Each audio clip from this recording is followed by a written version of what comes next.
Persuasión, capítulo 10, capítulo número 10. Ocasiones no faltaron para que Ana pudiera observar. Llegó un momento en que, estando en compañía de los cuatro, pudo formar su propia opinión sobre aquel estado de cosas, pero era demasiado lista para darla a conocer al resto, sabiendo que no agradaría ni a la esposa ni al marido. A pesar de creer que Luisa era la preferida, no lograba imaginar, por lo que recordaba del capitán Wentworth, es decir, conociendo el carácter del capitán Wentworth, que pudiera estar enamorado de ninguna de las dos. Ellas parecían estarlo de él, pero a decir verdad, no era el caso hablar de amor. Se trataba más bien de una apasionada admiración que sin duda terminaría en enamoramiento. Carlos Hayter comprendía que casi no contaba.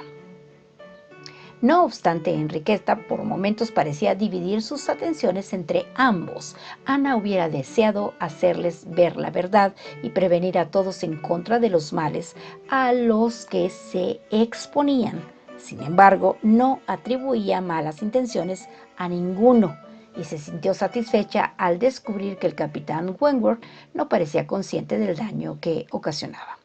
No había engreimiento ni compasión en sus modales. Es posible que nunca hubiera oído hablar o hubiera pensado en Carlos Hayter. Su único error consistía en aceptar que no es otra la expresión que puede emplearse. Las atenciones de las dos muchachas. Tras breve lucha, Carlos Hayter pareció abandonar el campo. Pasó 3 días sin dejarse ver por Uppercross, lo que significaba un verdadero cambio. Hasta rehusó una formal invitación a cenar. Mr. Musgrove en una ocasión lo encontró muy ocupado con unos voluminosos libros y consiguió que el señor y la señora Musgrove comentaran que algo le ocurría y que si estudiaba de tal manera acabaría por morir. María creyó, aliviada, que había sido rechazado por Enriqueta, mientras su marido vivía pendiente de verlo aparecer al día siguiente. A Ana, por su parte, le parecía bastante sensata la actitud de Carlos Hayter.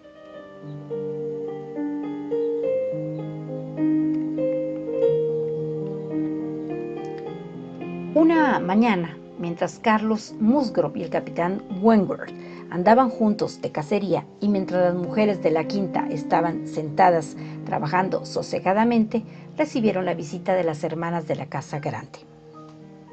Era una hermosa mañana de noviembre. Las señoritas Musgrove venían andando en medio de los terrenos sin otro propósito, según afirmaron, que dar un largo paseo. Suponían que, poniéndolo así, María no tendría deseos de acompañarlas, pero esta, ofendida de que no se la supusiera buena para las caminatas, respondió al instante: «Oh, me gustaría ir con ustedes. Me gusta muchísimo caminar». Ana se convenció por las miradas de las dos hermanas que aquello era ni más ni menos lo que deseaban evitar, y se asombró una vez más de la creencia que surge de los hábitos familiares de que todo paso que damos debe ser comunicado y realizado en conjunto, a pesar de que no nos agrade o nos cree dificultades. Trató de disuadir a María de compartir el paseo de las hermanas, pero todo fue inútil y, siendo así, pensó que lo mejor sería aceptar la invitación que las Musgrove le hacían también a ella, ya que, por cierto, era mucho más cordial. Con ella podría volverse su hermana y dejar a las Musgrove libres para cualquier plan que hubiesen trazado.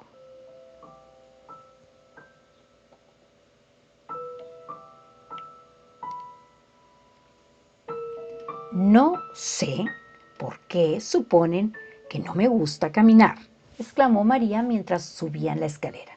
«Todos piensan que no soy buena para ello. Sin embargo, no les hubiera agradado que rechazara su invitación. Cuando la gente viene expresamente a invitarnos, ¿cómo podemos rehusar?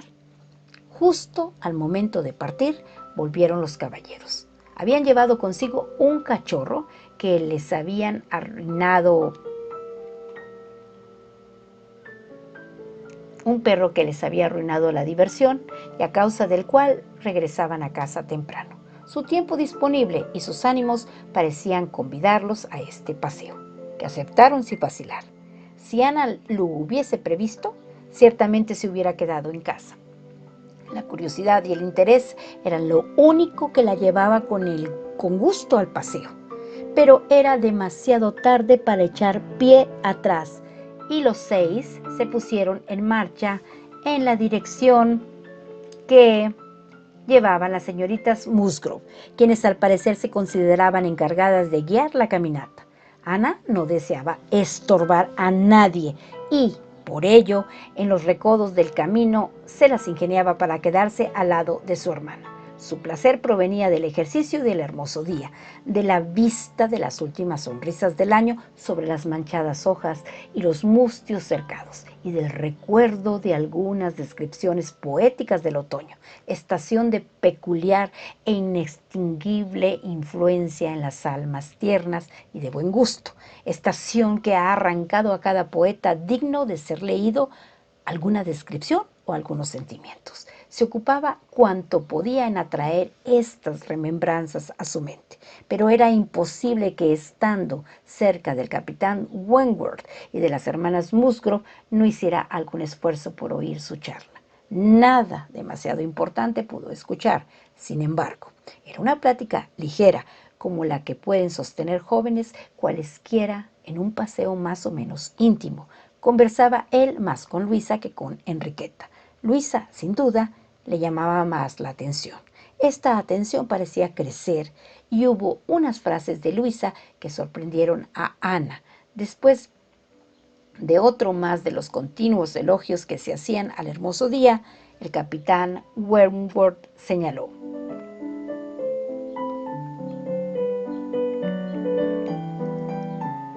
«Qué tiempo admirable para el almirante y mi hermana. Tenían la intención de ir lejos en el coche esta mañana. Quizá los veamos aparecer detrás de una de estas colinas. Algo dijeron de venir por este lado. Me pregunto por dónde andarán arruinando su día. Me refiero, claro está, al trajín del coche. Esto ocurre con mucha frecuencia y a mi hermana parece no importarle para nada el traqueteo». «Oh, ya sé que a ustedes les gusta correr», exclamó Luisa. Pero en el lugar de su hermana, haría absolutamente lo mismo. Si amara a un hombre de la misma manera que ella ama al almirante, estaría siempre con él. Nada podría separarnos y preferiría volcar con él en un coche que viajar sin peligro dirigida por otro. Había hablado con entusiasmo. «Es verdad eso», repuso él, adoptando el mismo tono. «Es usted admirable». Después guardaron silencio por un rato. Ana no pudo volver a refugiarse en la evocación de algún verso. Las dulces escenas de otoño se alejaron, con excepción de algún suave soneto en el que se hacía referencia al año que termina. Las imágenes de la juventud, de la esperanza y de la primavera declinantes. El que ocupó su memoria vagamente, se apresuró a decir mientras marchaban por otro sendero: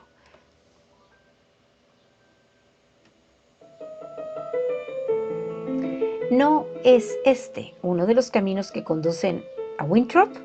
Pero nadie la escuchó, o al menos nadie respondió. Winthrop, o sus alrededores, donde los jóvenes solían vagabundear, era el lugar al que se dirigían. Una larga marcha entre caminos donde trabajaban los arados y en los que los surcos recién abiertos hablaban de las tareas del labrador, iban en contra de la dulzura de la poesía y sugerían una nueva primavera. Llegaron entonces a lo alto de una colina que separaba a Uppercross de Winthrop y desde donde se podía contemplar una vista completa del lugar, al pie de la elevación. Winthrop nada bello y carente de dignidad se extendía ante ellos. Una casa baja, insignificante, rodeada de las construcciones y edificios típicos de una granja.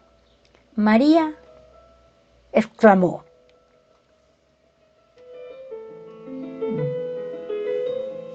«Válgame Dios, ya estamos en Winthrop. No tenía idea de haber caminado tanto. Creo que deberíamos volver ahora. Estoy demasiado cansada».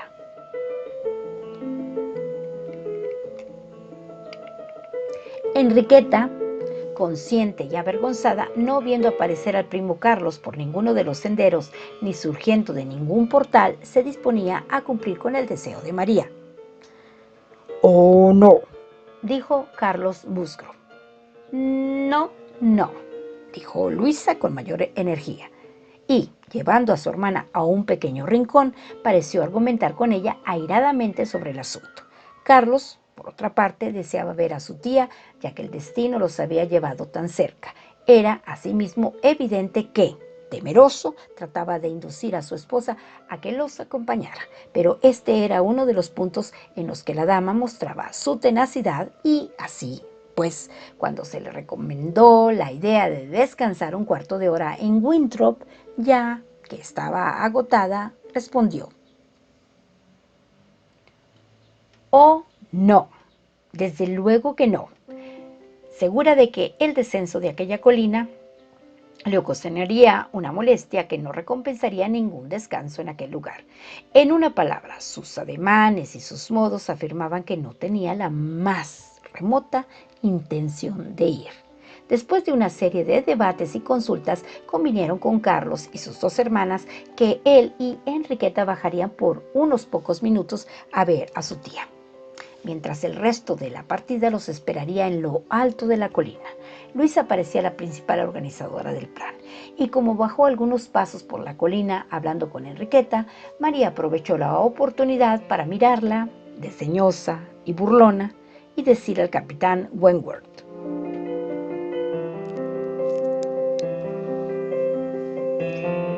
«No es muy grato tener tal parentela, pero le aseguro a usted que no he estado en esa casa más de 2 veces en mi vida».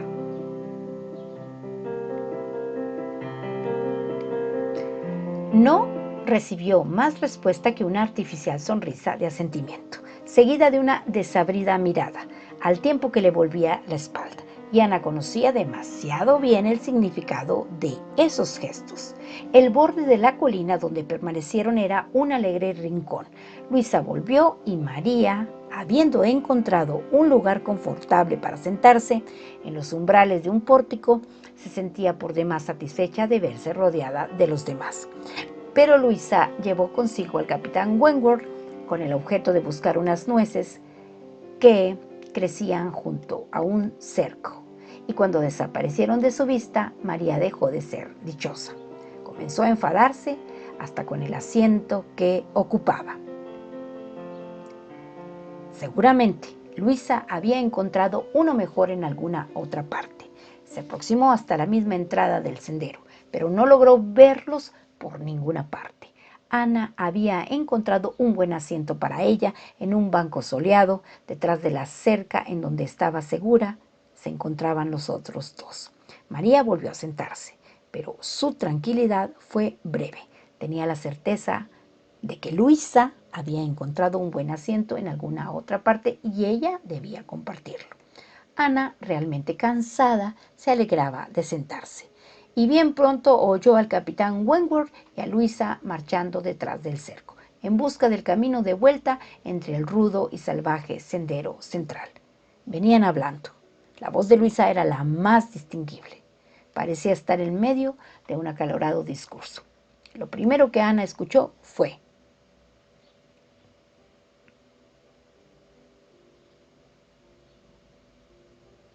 «Y por esto la hice ir. No podía soportar la idea de que se asustara de la visita por semejante tontería. ¿Qué habría acaso yo dejado de hacer algo que he deseado hacer y que creo justo por los aires y las intervenciones de una persona semejante o de cualquier otra persona.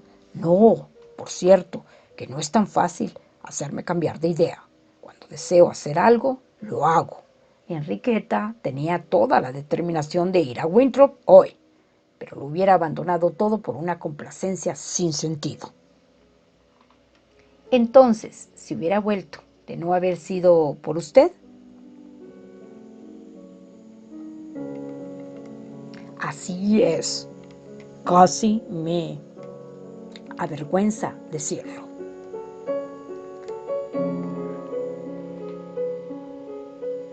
Suerte para ella tener un criterio como el de usted a mano, después de lo que me ha dicho y de lo que yo mismo he observado la última vez que lo vi juntos.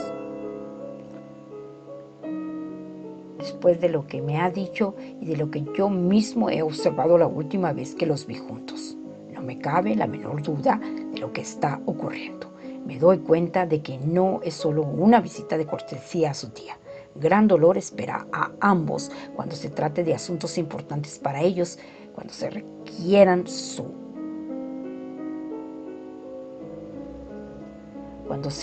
en realidad certeza y fuerza de carácter.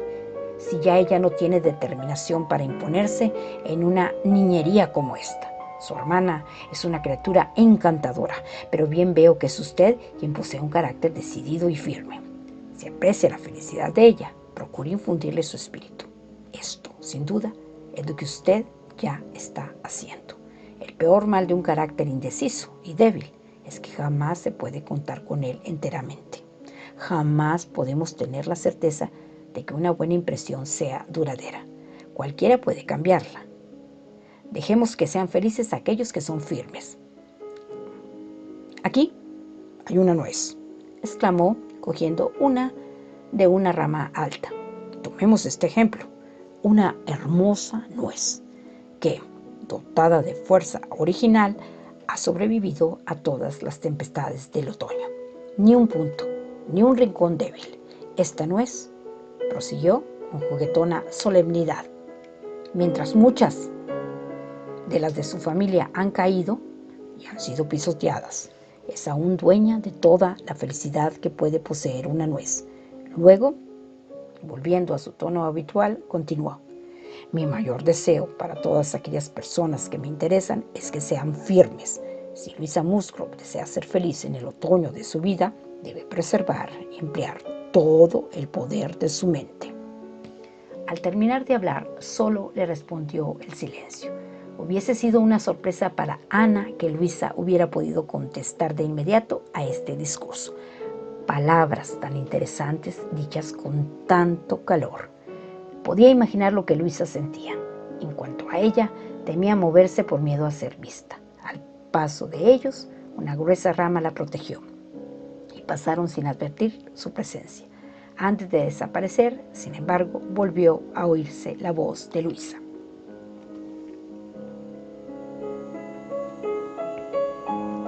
María es muy buena en ciertos aspectos, dijo, pero a veces me enfada con su estupidez y orgullo. El orgullo de los Elliot. Tiene demasiado del orgullo de los Elliot. Hubiéramos preferido que Carlos se casara con Ana. ¿Sabía usted que era a esta a quien pretendía? Después de una pausa, el capitán Wentworth preguntó: ¿quiere decir que ella lo rechazó? Eso mismo. ¿Cuándo ocurrió esto?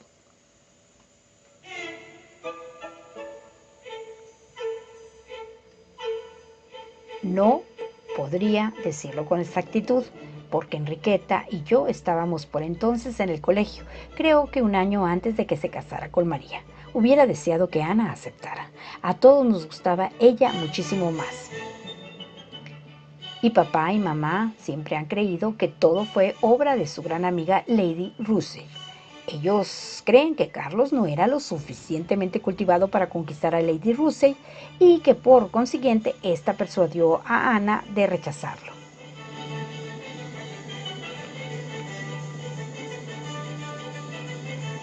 Las voces se alejaban y Ana no pudo oír más. Sus propias emociones la mantuvieron quieta. El destino fatal del que escucha no podía aplicársele enteramente. Había oído hablar de ella misma, pero no había oído hablar mal. Y, sin embargo, aquellas palabras eran de dolorosa importancia. Supo entonces cómo consideraba su propio carácter el capitán Wentworth, y el sentimiento y la curiosidad adivinados en las palabras de él la agitaban en extremo.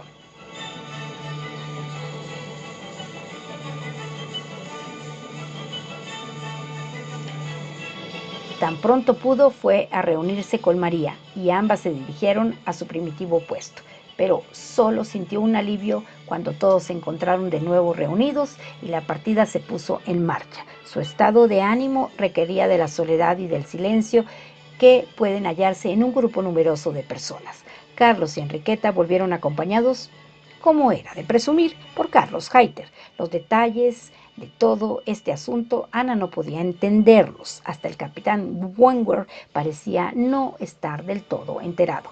Era evidente, sin embargo, cierto retraimiento de parte del caballero y cierto enternecimiento de parte de la dama, como asimismo que ambos se alegraban de verse nuevamente. Enriqueta parecía un poco avergonzada, pero su dicha era evidente. En cuanto a Carlos Hayter, se le notaba demasiado feliz, y ambos se dedicaron el uno a la otra casi desde los primeros pasos de la vuelta a Uppercross. Todo parecía indicar que era Luisa la candidata para el capitán Wentworth. Jamás había sido tan evidente. Jamás había sido algo tan evidente. Si es que eran necesarias nuevas divisiones de la partida o no, no podía decirse. Pero lo cierto es que ambos caminaron lado a lado casi tanto tiempo como la otra pareja. En una amplia pradera donde había espacio para todos, se habían dividido ya de esta manera en tres partidas distintas. Ana necesariamente pertenecía a aquella de las tres que mostraba menos animación y complacencia. Se había unido a Carlos y a María, tan cansada que llegó a aceptar el otro brazo de Carlos. Pero Carlos, pese a encontrarse de buen humor con respecto a ella, parecía enfadado con su esposa. María se había mostrado insumisa y ahora debía sufrir las consecuencias, que no eran otras que el abandono que hacía del brazo de ella a cada momento para cortar con su bastón algunas ortigas que sobresalían del cerco. María comenzó a quejarse, como siempre, arguyendo que el estar situada al lado del cerco hacía que se la molestase a cada instante, mientras que Ana marchaba por el lado opuesto sin ser incomodada. A esto respondió él, abandonando el brazo de ambas y emprendiendo la persecución de una comadreja que vio por casualidad. Entonces casi llegaron a perderlo de vista. La larga pradera bordeaba un sendero, cuya vuelta final debían cruzar, y cuando toda la comitiva hubo llegado al portal de salida, el coche que se había oído marchar en la distancia por largo tiempo llegó hasta ellos, y resultó ser el birlocho del almirante Croft. Él y su esposa acababan de realizar el proyectado paseo y regresaban a casa. Después de enterarse de la larga caminata hecha por los jóvenes, amablemente ofrecieron un asiento a cualquiera de las señoras que se encontrara particularmente cansada. De esta forma le evitarían andar una milla y, por otra parte, proyectaban cruzar Uppercross. La invitación fue general, pero todas la declinaron. Las señoritas Musgrove no se sentían fatigadas para nada. En cuanto a María, o bien se sintió ofendida de que no le hubiesen preguntado primero, o bien el orgullo de los Elliot se sublevó ante la idea de hacer de tercero en la silla de un pequeño birlocho.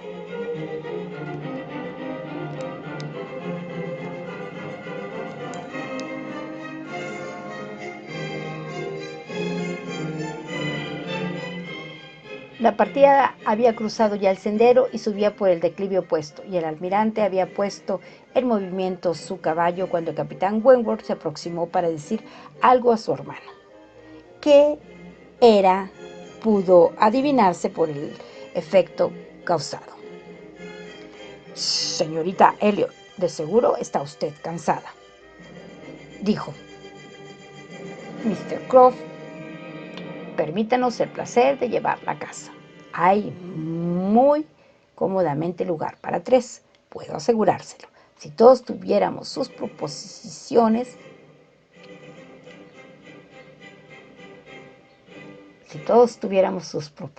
diría que hay sitio para 4.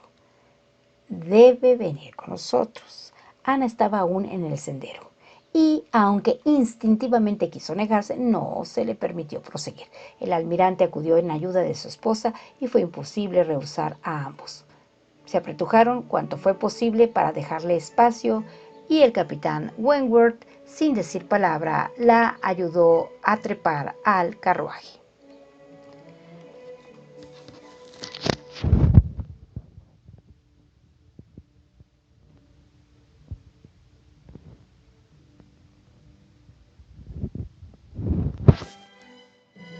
Sí, lo había hecho. Se encontraba sentada en el coche y era él quien la había colocado allí. Su voluntad y sus manos lo habían hecho. Esto se debía a la percepción que él tuvo de su fatiga y a su deseo de darle descanso. Se sintió muy afectada al comprobar la disposición de ánimo que abrigaba hacia ella y que todos estos detalles ponían de manifiesto. Esta pequeña circunstancia parecía el corolario de todo lo que había ocurrido antes. Ella lo entendía, no podía perdonarla, pero no podía ser descorazonado hacia ella. Pese a condenarla en el pasado, recordándolo con justo y gran resentimiento, a pesar de no importarle nada de ella y de comenzar a interesarse por otra, no podía verla sufrir sin el deseo inmediato de darle alivio en el resto de los antiguos sentimientos. Un impulso de pura e inconsciente amistad, una prueba de su corazón amable y cariñoso. Y ella no podía contemplar todo esto sin sentimientos confusos, mezcla de placer y dolor, sin poder decir cuál de los dos prevalecía.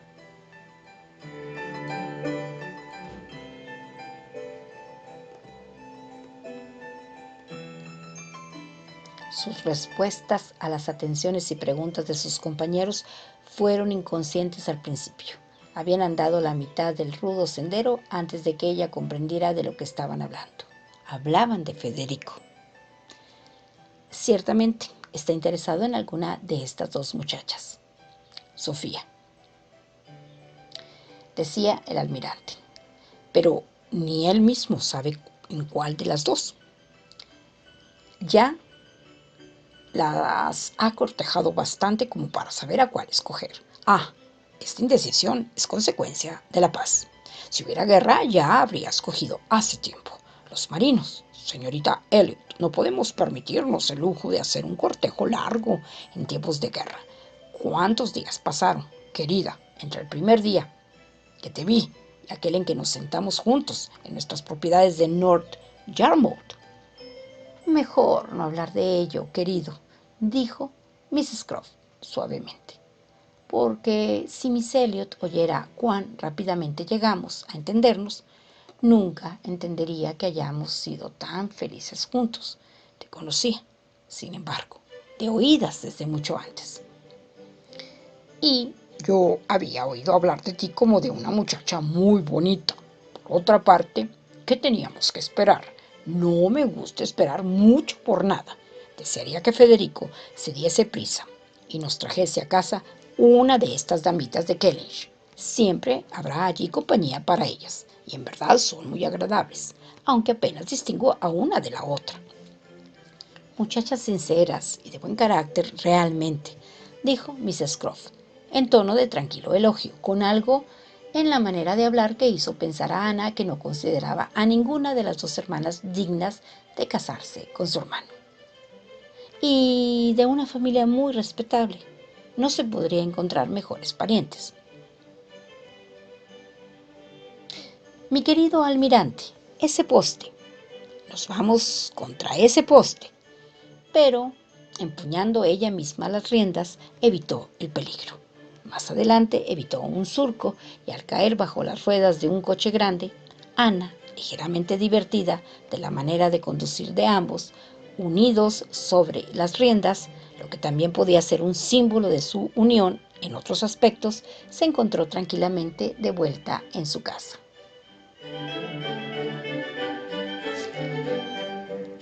Aquí termina el capítulo número 10, el capítulo 10 del libro que se titula Persuasión, cuya autora es Jane Austen. Son las 7 de la mañana con 56 minutos, solo faltan 4 minutos para que sean las 8 de la mañana. Y hoy es un esplendoroso jueves 5 de agosto del 2021.